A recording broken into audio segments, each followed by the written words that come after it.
It was a Wednesday morning when Linda walked into my office, looking a bit out of breath, but otherwise, she seemed fine. She was a woman in her early 50s, a mother of two, and like most of my patients, she was juggling family, work, and the constant hustle of everyday life. She had come in for a routine checkup, nothing urgent, but there was something in her eyes that made me pause when she mentioned how she had been feeling lately. "I'm just tired all the time, doctor," she said, her voice a little strained. "It doesn't matter how much I sleep. I wake up feeling drained, and it gets worse as the day goes on. I keep thinking it's because of stress, but now I'm not so sure." I nodded, taking my usual stance, patient and attentive. We began going through her medical history, but as Linda started listing the small changes she had noticed in her body, I couldn't help but feel a sense of familiarity. The more she spoke, the more I realized something that made my heart sink. She was exhibiting the very signs of diabetes, a condition that can creep up so quietly, often mistaken for just everyday fatigue. After a few more questions, I made sure we ran a few tests, but I also took the time to explain to her the common early signs of diabetes, things that even doctors can overlook in their own lives. Linda needed to understand these symptoms, not just for herself but for anyone she loved. 1. Unexplained fatigue. Linda's first complaint was the constant exhaustion. She described how she'd wake up, drink her morning coffee, and still feel sluggish, dragging through the day. This kind of fatigue can be a key early warning sign.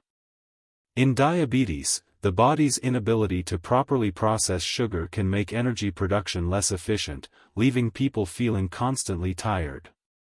"It's not just the stress," I explained. "It could be your body's way of saying it's struggling to regulate blood sugar." 2. Increased thirst.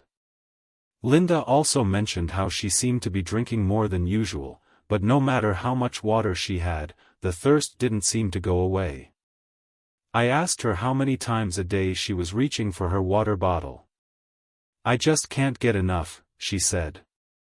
Excessive thirst, known as polydipsia, is one of the most common symptoms of diabetes. When blood sugar levels are high, the kidneys work overtime to filter the excess glucose, which results in increased thirst as the body tries to stay hydrated. 3. Frequent urination. Along with the thirst, Linda mentioned how she'd find herself running to the bathroom more frequently, especially at night. She had been waking up multiple times during the night to urinate. I paused. Frequent urination, or polyuria, is another symptom of diabetes. When blood sugar levels are too high, the kidneys excrete excess sugar through urine, pulling water with it, which leads to increased trips to the bathroom. 4. Unexplained weight loss. Linda's next concern was the unexplained weight loss she had noticed. Despite eating normally, she had lost a few pounds over the past couple of months. At first, she thought it was just from the busyness of her life. But weight loss without a clear explanation is a classic sign of diabetes, particularly if the body is burning fat and muscle for energy instead of using glucose. Your body is struggling to use glucose properly, so it starts burning fat instead, I explained. 5. Blurred vision. Something else, Linda said, hesitating. "I've noticed my vision's been a little blurry lately, especially in the mornings. It comes and goes." Blurred vision can occur when high blood sugar levels cause the lenses of the eyes to swell, affecting the ability to focus. I reassured her that this was another symptom that could point to high glucose levels. If it persists, we'll definitely need to check it out more thoroughly. 6. Slow healing sores or infections. Linda mentioned a small cut on her leg that had been taking much longer than usual to heal. "I've never had an issue with my cuts healing before, but this one has been lingering for weeks." Diabetes can impair circulation and immune function, making it harder for the body to heal wounds. Poor circulation, especially in the legs and feet, is a hallmark of uncontrolled diabetes, and this symptom shouldn't be ignored.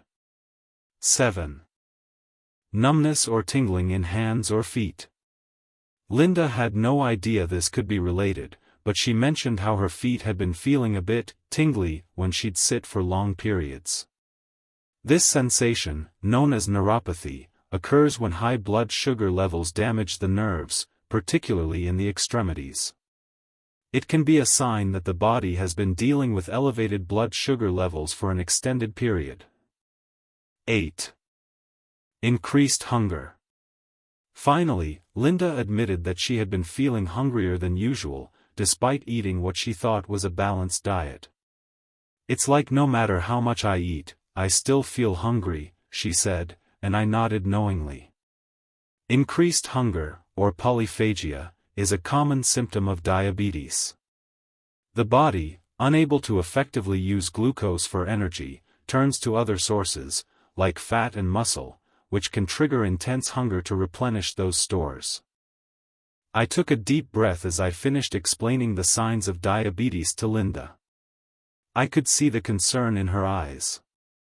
For so long, we had both been focusing on everything else, work, family, and life in general, that it was easy to overlook the small signs that something wasn't quite right with her health. I assured her that getting checked was the right step forward, and we'd tackle it head-on. "Sometimes, we can ignore these signs, thinking they're just part of life," I said. "But when it comes to diabetes, it's important to take them seriously. Early detection and lifestyle changes can make all the difference in managing it and preventing complications." Linda left my office that day with a referral for blood tests, a new awareness of the signs to watch for, and a commitment to start focusing on her health in a way she hadn't before. It was a small but crucial first step in her journey. And as I watched her walk out of my office, I couldn't help but reflect on how often the signs of diabetes go unnoticed. It's easy to brush off the small changes in our bodies, but it's always worth paying attention to the signals we're getting. Diabetes doesn't announce itself with a loud warning, it whispers, and we have to listen. The next time Linda came into my office, I could see a shift. She seemed more hopeful, though the concern still lingered in her eyes. She had already scheduled her blood tests, and now, we were sitting together, talking about what could be done to relieve her symptoms and help her avoid the progression of diabetes. The good news was that, in her case, this was a pivotal moment. She had caught it early, and with the right changes, she could take control of her health. I began by reassuring Linda that managing symptoms and even preventing diabetes was absolutely possible. It wasn't just about medication, although that might come later, it was about lifestyle adjustments that could make all the difference. Diabetes might feel like a frightening diagnosis, but it's also one that can be managed with the right tools. Here's what I recommended. 1. Focus on a balanced diet. I couldn't stress enough how important diet was in managing and preventing diabetes. What you eat directly affects your blood sugar levels, I explained. You need to focus on whole, nutrient-dense foods that will help stabilize your blood sugar and reduce inflammation in your body. I recommended that Linda stick to a low glycemic index diet. This means choosing foods that have a slower, more gradual effect on blood sugar levels. Fruits and vegetables. Aim for a variety of colorful fruits and veggies, especially leafy greens like spinach and kale, which are packed with antioxidants and fiber. Whole grains, brown rice, quinoa, and oats can replace refined carbs like white bread and pasta. These grains are rich in fiber, which helps regulate blood sugar levels. Healthy fats, avocados, olive oil, and nuts like almonds and walnuts are excellent sources of healthy fats that can help reduce inflammation and improve insulin sensitivity. Lean protein, skinless chicken, turkey, and fish, especially fatty fish like salmon and mackerel, are rich in protein that helps control blood sugar spikes. Plant-based proteins like beans, lentils, and tofu are great alternatives too. I made sure to emphasize that portion control was key. Even healthy foods could spike blood sugar if eaten in excess, so keeping an eye on how much food Linda was consuming would be crucial. 2. Incorporate regular physical activity.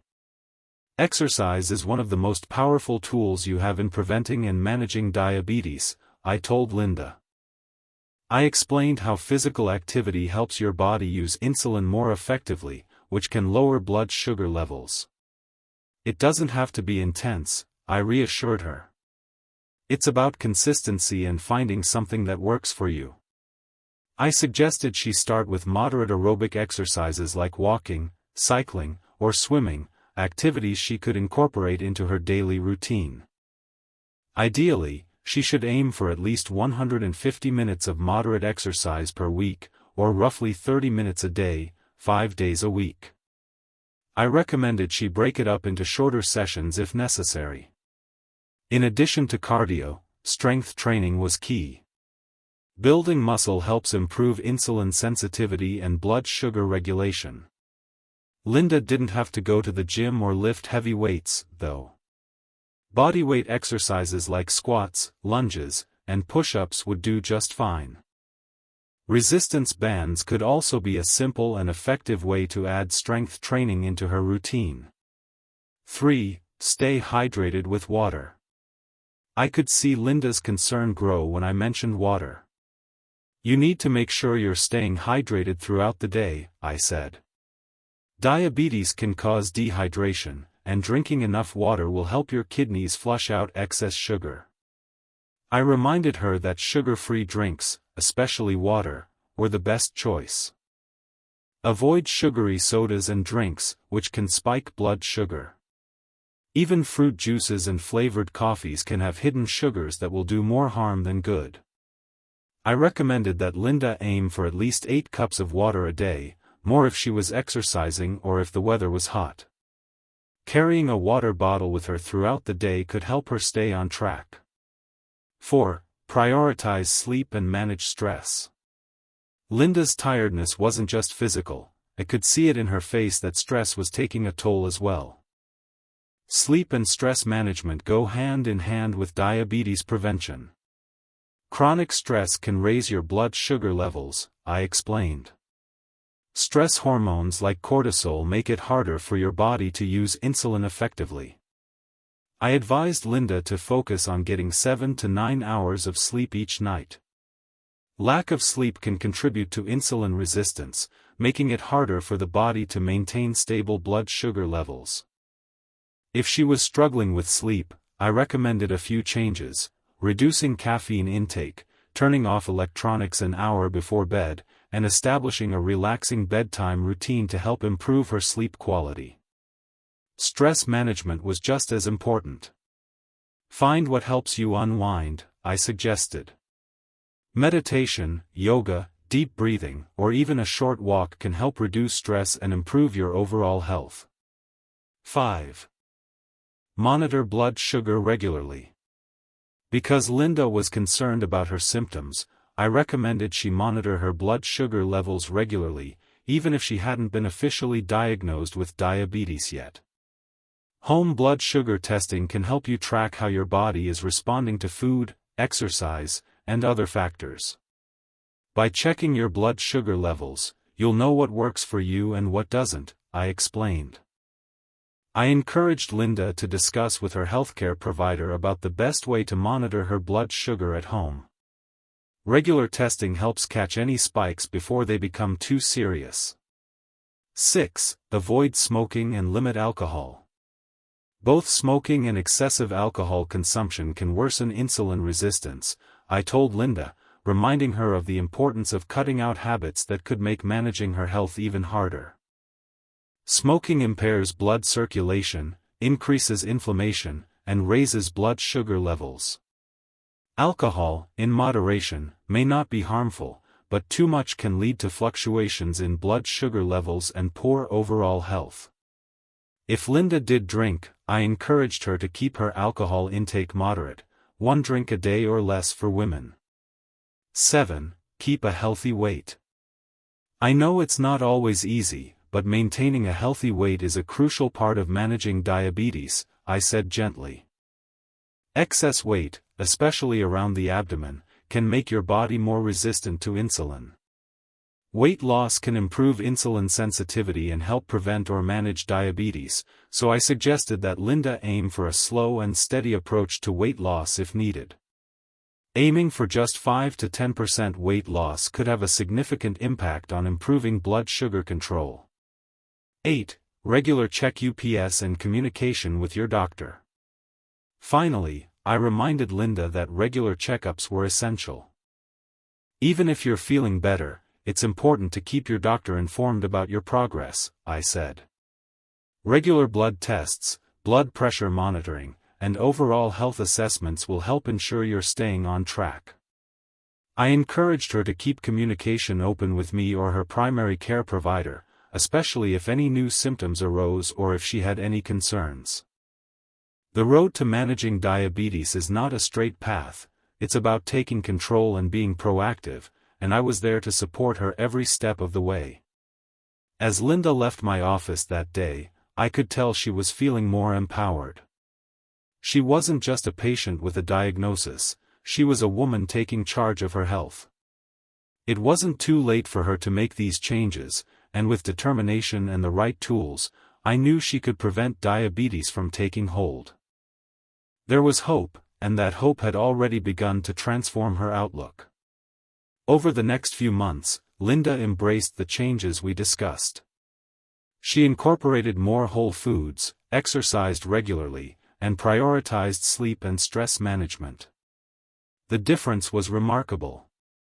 Her energy levels improved, and her thirst and frequent bathroom trips subsided. With consistent monitoring and the right lifestyle adjustments, she began to feel in control of her health again. The most important takeaway from Linda's journey is that diabetes doesn't have to be a life sentence. With early detection, proactive lifestyle changes, and regular monitoring, diabetes can be managed, and in many cases, its progression can be slowed or even reversed. Empowerment through knowledge and small, consistent steps are the key. If you're noticing signs of diabetes in your body, don't wait, take action. Your health is in your hands.